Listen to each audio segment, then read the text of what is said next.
So guys, welcome back to another part of this lesson. Okay, mean the second part of this lesson. In the first part I have discussed from 1 to 5, and this second part I will be discussing 6 to 10. Okay, so let's get going. 6 number 6 আমরা rules কি জানছি সাবজেক্টের পরে আমরা have to or has to then to plus v on, that mean infinitive verb, then object. অর্থাৎ আমাদের কোনো একটা কাজ করতে হবে যদি বোঝায়, অর্থাৎ কাজটা করা হয়নি যদি সেই কাজটা করতে হবে বোঝায়, তখন কিন্তু আমরা সাবজেক্টের পরে simply have or has to plus v on. ওকে, কোনো একটা কাজ করতে হবে, যেমন আমাকে আজ ফুটবল খেলতে হবে, আমাকে আজ ক্রিকেট খেলতে হবে, আমাকে আজ স্কুলে যেতে হবে, আমাকে আজ কলকাতা যেতে হবে, আমাকে আজ এই কাজটা করতে হবে, আমাকে আজ এক্সাম দিতে হবে। তো এই রকম কাজ, অর্থাৎ যে কাজটা এখনো পর্যন্ত করা হয়নি যদি আমরা করতে চাই, অর্থাৎ করতে হবে যদি এই রকম সেন্সে বলতে চাই, তখন কিন্তু আমাদের সিম্পলি সাবজেক্টের পরে একটা হ্যাভ বা হ্যাজ, এটা ডিপেন্ড করছে সাবজেক্ট অনুযায়ী। অর্থাৎ যদি সাবজেক্ট যদি সিঙ্গুলার হয় দেন হ্যাজ, অ্যান্ড সাবজেক্ট যদি প্লুরাল হয় হ্যাভ। ওকে, চলো, বাট আই এক্সেপশনাল। তো যদি বলি এখানে যে আমাকে আজ এই কাজটা শেষ করতে হবে, আমাকে আজ এই কাজটা শেষ করতে হবে, তো সিম্পলি কি বলবো, সাবজেক্ট এখানে আই। ওকে, আই বলেছিলাম যে আই এক্সেপশনাল, মানে আই ব্যতিক্রম, আয়ের পরে হ্যাভ হবে। সাবজেক্ট যদি কি হয় প্লুরাল হয় দেন আমরা হ্যাভ বসাবো, আর সাবজেক্ট যদি সিঙ্গুলার হয় তাহলে আমরা হ্যাজ বসাবো, ঠিক আছে। বাট আই এক্সেপশনাল মনে রাখতে হবে। চলো, কি বলেছি যে আমাকে এই কাজটা আজ শেষ করতে হবে, তো কি হবে আই হ্যাভ টু। ওকে, তো হ্যাভ হ্যাজের মধ্যে আমি কি নিলাম have, then to plus V on, তো আই হ্যাভ টু ডু, বা I have to finish, sorry আমাকে এই কাজটা শেষ করতে হবে, তো কি হবে I have to finish, I have to finish this work, তো এই কাজটা টুডে আজকের। ওকে, সাপোজ আমি বললাম আজকের, তো আজকের এই কাজটা আমাকে শেষ করতে হবে, I have to finish this work today. আমাকে আজ কলকাতায় যেতে হবে, আই হ্যাভ টু, জাস্ট কি হবে আই হ্যাভ টু, ভার্বটাকে আমরা চেঞ্জ করব, আই হ্যাভ টু গো, কি কোথায় আই হ্যাভ টু গো, কোথায় to Kolkata, to Kolkata today. তাহলে I have to go to Kolkata today, আমাকে আজ কলকাতায় যেতে হবে। আমাকে আজ ফুটবল খেলতে হবে, কি হবে আমাকে আজ ফুটবল খেলতে হবে, I have to play football, I have to play football today, I have to play football today, অর্থাৎ আজ আমাকে ফুটবল খেলতে হবে। তো এই রকম সেন্সে আমরা যত রকমের সেন্টেন্স বানাতে চাই না কেন আমরা পারবো। অর্থাৎ সাবজেক্ট যেমন তাকে আজ এখানে আসতে হবে, হি হ্যাজ হবে, ঠিক আছে। তো হি হলো কি থার্ড পারসন সিঙ্গুলার নাম্বার, তো এই জন্য আমরা হ্যাজ দেবো। তো he has to come here, তাকে নাও, তাকে এখনই এখানে আসতে হবে, he has to come here now. তাকে এই কাজটা করতে হবে, he has to do this work. তাকে আমার সাথে দেখা করতেই হবে, he has to met with me. আমাকে আজ আমার বন্ধুর সাথে দেখা করতে হবে, I have to met with my friend. এছাড়াও আমরা কি করতে পারি, ডাব্লিউএইচ কোশ্চেন বানাতে পারি। ডাব্লিউএইচ কোশ্চেন যদি বানাতে চাই তো কিভাবে আমরা কথা বলবো ডাব্লিউএইচ। আচ্ছা, আমাকে কোথায় যেতে হবে, বলো টেল মি ওয়্যার মানে কোথায়। Okay, where do I have to go, where do I have to go, আমাকে কোথায় যেতে হবে, where where do I have to go? This is the present indefinite tense, so WH word এর পরে আমরা do does আমরা use করব। So এখানে সাবজেক্ট I আছে, তো I এর জন্য আমরা কি করেছি, do দিয়েছি। দেন যে স্ট্রাকচারটা আছে সাবজেক্ট দেন হ্যাভ বা সরি এখানে কিন্তু অনলি হ্যাভ হবে, ওকে। সাবজেক্টের জন্য আমরা চেঞ্জ করব ডু অর ডাজ, বাট এখানে আমরা অনলি হ্যাভ হবে।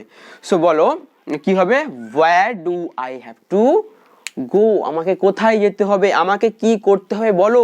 what do I have to do? আমাকে কি করতে হবে, you tell me now, আমাকে বলো আমাকে কোথায় যেতে হবে। where do I have to go? আমাকে কি খেতে হবে।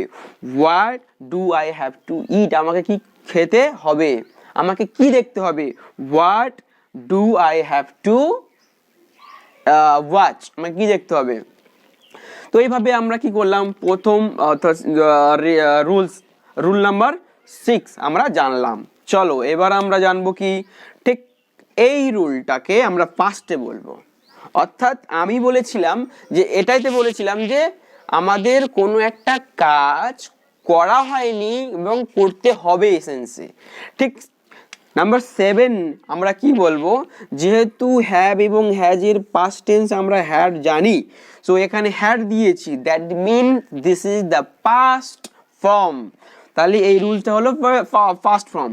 তো ফার্স্ট ফর্ম যে আমরা কিভাবে কথা বলবো, আমার ওই কাজটা করতে হয়েছিল, আমাকে ওখানে যেতে হয়েছিল, আমাকে ওনার সাথে দেখা করতে হয়েছিল।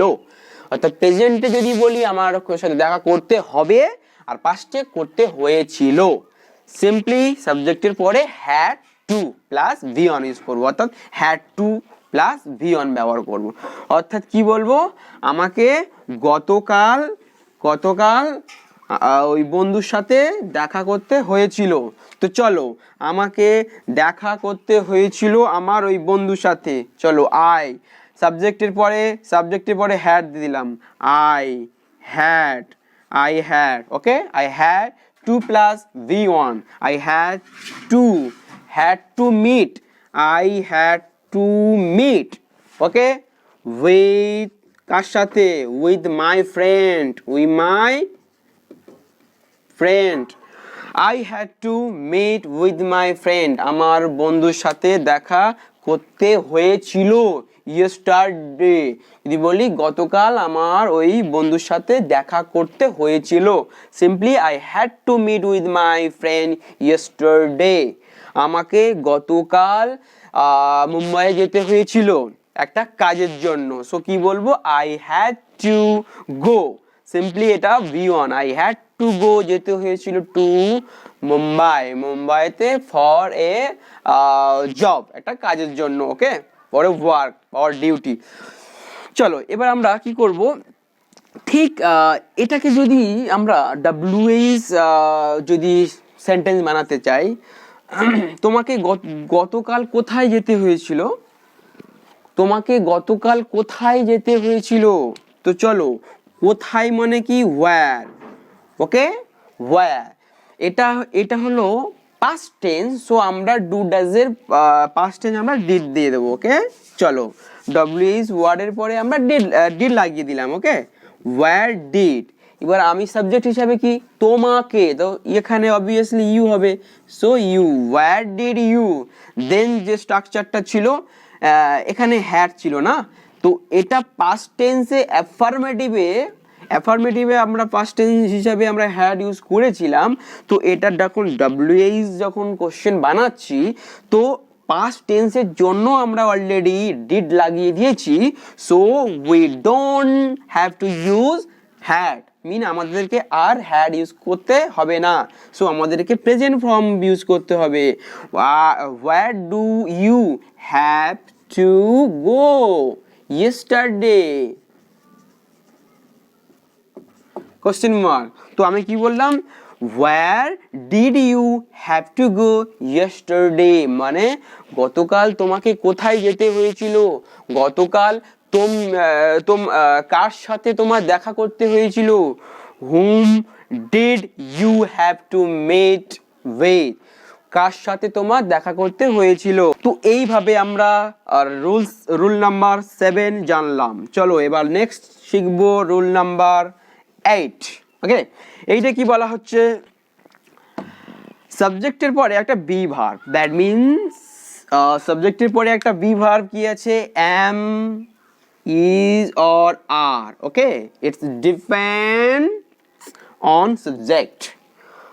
এর পরে এম এবং সিঙ্গুলারের ক্ষেত্রে ইজ আর প্লুরালের ক্ষেত্রে আর। এর পরে এম সবসময়ের জন্য সিঙ্গুলার ক্ষেত্রে ইজ আর প্লুরালের ক্ষেত্রে আর, সাবজেক্ট যদি হয়। ওকে, চলো এবার suppose two or expected to আমরা ব্যবহার করব, অর্থাৎ বি ভার্বের পরে আমরা সাপোজ টু ব্যবহার করতে পারি অর এক্সপেক্টেড টু ব্যবহার করতে পারি, then main verb. Okay, V1 an object. তো এই রুলটা আমরা কখন ব্যবহার করব? তো এই রুলটা আমরা তখন ব্যবহার করব যখন কোনো একটা কাজ করার কথা আছে, অর্থাৎ কোনো একটা কাজ করার কথা আছে, সেই কাজটা হয়েছে কি হয়নি সেটা কিন্তু এখনো জানা যায়নি। তো অ্যাজ এ এক্সাম্পল যদি বলি, আর আজকে ক্রিকেট খেলার কথা আছে বা বাবার আজকে বাড়িতে আসার কথা আছে, দ্যাট মিন বলছি যে এটাই যে এই যে আসা কাজ, অর্থাৎ যে ভার্বটা বলছি, ক্রিয়ার কাজটা কিন্তু এখনো পর্যন্ত সংগঠিত হয়নি। ওকে, তো এই কাজটা হতেও পারে আবার নাও হতে পারে। তো এক্সপেক্টেড টু বা সাপোজ টু আমরা ব্যবহার করছি। সাপোজ আমার বাবা গতকাল কল করেছিল আমাকে, ঠিক আছে, কল করে আমাকে বলেছিল যে আমি সানডেতে বাড়ি যেতে পারি। ওকে, সেক্ষেত্রে সাপোজ আজকের সানডে, ওকে, আজকের সানডে, তো আমি বলতে পারি কাকে বলবো, সাপোজ কেউ আমাকে জিজ্ঞাসা করছে, আমি তাকে জিজ্ঞাসা করছি বাবার আজকে না বাড়িতে আসার কথা আছে, বাবার আজ বাড়িতে আসার কথা আছে, দ্যাট মিন বাবা আজ আসতেও পারে নাও আসতে পারে। ওকে, সো আমরা প্রেজেন্টে ব্যবহার করব ফাদার। সাপোজ আমি বলছি যে বাবার আজকে আসার কথা আছে, ফাদার দিলাম, সিম্পলি ফাদার। ফাদার যেহেতু এটা সিঙ্গুলার, ফাদার ইজ দিলাম। ওকে, তো father is expected two or suppose two, যেটা খুশি আমরা ব্যবহার করতে পারি। আমি করলাম এক্সপেক্টেড টু ব্যবহার করছি, এক্সপেক্টেড টু, তাহলে father is expected to come, okay, to come to home today. অর্থাৎ বাবার আজ বাড়িতে আসার কথা আছে, father is expected to come to home today or father is suppose to come to home today. বাবার আজ বাড়িতে আসার কথা আছে, আজ আমার কি আছে, আজকে আমার কলেজে যাওয়ার কথা আছে।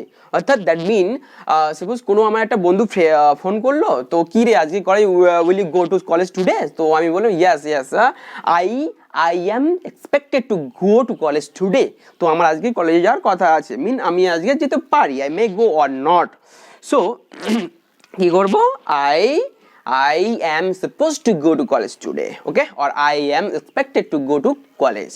তো এইভাবে কি করলাম, আমরা প্রেজেন্টে ইউজ করলাম কোনো একটা কাজ মানে হতে পারে, অর্থাৎ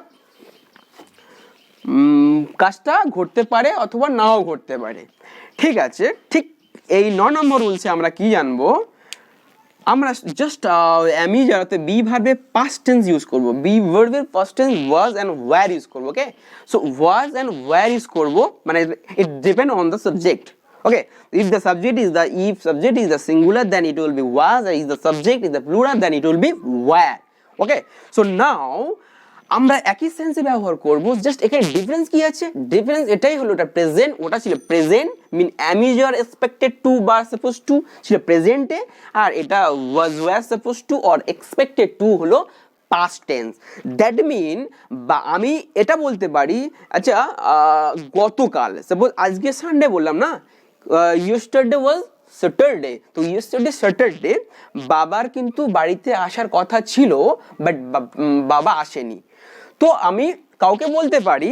তো মা আমাকে বলছে যে কি রে বাবা, তোর বাবার খবর কি, বাবা কবে আসবে, বাবা কবে আসবে বাড়িতে? তো আমি বলতে পারি বাবা তো বলেছিল যে কালকে আসবে, অর্থাৎ স্যাটারডে। তো বাবার স্যাটারডে আসার কথা ছিল না, বাবার স্যাটারডে আসার কথা ছিল, অর্থাৎ শনিবার আসার কথা ছিল। That mean father didn't come, বাবা আসেনি। তো এই ডিফারেন্স এটাই, প্রেজেন্টে যখন ইউজ করছি বাবার আজকের বাড়িতে আসার কথা, father may come, okay, may come or not come, may not come, অর্থাৎ বাবা আসতে পারে আবার নাও আসতে পারে। বাট যখন ওয়াজ এবং ওয়ার যখন লাগাচ্ছি না, তখন কিন্তু ফার্স্ট টেন্স হচ্ছে, অ্যান্ড ডেফিনেটলি আমরা জানি যে ফাদার ডিডন্ট কাম, বাবা আসেনি। সো কি বলছি, father, if it is your father, তাহলে কি করব, was দেবো, ওকে, যেহেতু এটা singular. father was supposed to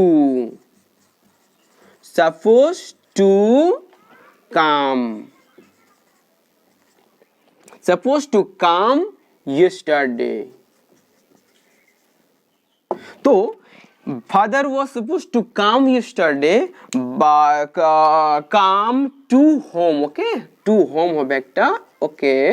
So father was supposed to come to home yesterday, বাবা গতকাল বাড়িতে আসার কথা ছিল, বাবার গতকাল বাড়িতে আসার কথা ছিল, বাট ফাদার ডিডন্ট কাম, বাবা আসেনি। আমার গতকাল না কলেজে যাওয়ার কথা ছিল, I was expected to go to college yesterday. আমার গতকাল আমার ওই বন্ধুটার সাথে, আমার বন্ধুর নাম কি, স্যাম। তো আমার স্যামের সাথে গতকাল দেখা করার কথা ছিল, but I didn't meet with my friend. তো আমি কি বলতে পারি, কোনো একটা ফ্রেন্ড আমার সাথে কথা হচ্ছে, সো আমি বলতে পারি প্রসঙ্গে ক্রমে যে yes, I was expected to meet with Sam, অর্থাৎ yesterday, অর্থাৎ স্যামের সাথে গতকাল দেখা করার কথা ছিল। That mean I didn't meet, আমি কিন্তু দেখা করিনি। 10, অর্থাৎ আমরা সাবজেক্টের পরে সিম্পলি একটা বি ভাব দেব, am, is or are, okay. Then fond to, এটা জানতে হবে যে ফন্ট টুর মানে কি, পছন্দ করা, অর্থাৎ কোনো কিছু কাজের প্রতি অনুরাগী বা পছন্দ, খুবই পছন্দ করা। দেন ফন্ট অফের পরে আমরা ব্যবহার করব নাউন, ওকে। সো কোনো ক্ষেত্রে আমাদের নাউন না থাকলে তখন আমরা ভার্বের সাথে আইএনজি যোগ করে দেবো, দিয়ে নাউন করে নেবো, ওকে। এটা কিন্তু ফন্ট না, ফন্ট, FONT, ফন্ট অফ মানে পছন্দ করা। চলো যদি বলি যে আমি ক্রিকেটের প্রতি খুবই অনুরাগী বা ক্রিকেট খুব ভালোবাসি, তো সিম্পলি কি হবে, আই অ্যাম হয়ে যাবে। তো সাবজেক্ট হিসাবে আই দিলাম, দেন এম বসালাম, I am fond of, okay, I am fond of cricket. তো I am fond of cricket মানে কি, আমি ক্রিকেটের প্রতি অনুরাগী বা আমি ক্রিকেট খুবই ভালোবাসি। তো এখানে ক্রিকেট নাউন ছিল, আমি ফন্ট অফের পরে আমি ক্রিকেট বসালাম। যদি আমি বলতে চাই যে ক্রিকেট খেলতে খুব ভালোবাসি বা ক্রিকেট খেলার প্রতি আমি খুবই অনুরাগী, তো কি হবে, আই অ্যাম ফন্ট অফ। তো প্লে আমরা কখনো একটা প্রেপোজিশনের পরে আমরা ভার্ব দিতে পারি না, তো আমরা কি করব, প্লেটাকে আইএনজি যোগ করে নাউন করে নিলাম, ওকে। তো I am fond of playing cricket, I am fond of playing football, I am fond of playing chess, অর্থাৎ আমি ক্রিকেট খেলতে খুবই ভালোবাসি বা আমি ফুটবল খেলতে ভালোবাসি বা দাবা খেলতে ভালোবাসি। তো এইভাবে আমরা কি করতেই 10 নম্বর রুলসটা শিখলাম, ওকে। চলো আজকের আমি এখানেই আমার লেসনটা শেষ করছি। সো দেখা হচ্ছে নেক্সট ভিডিওতে, ততক্ষণ পর্যন্ত টাটা, বাই।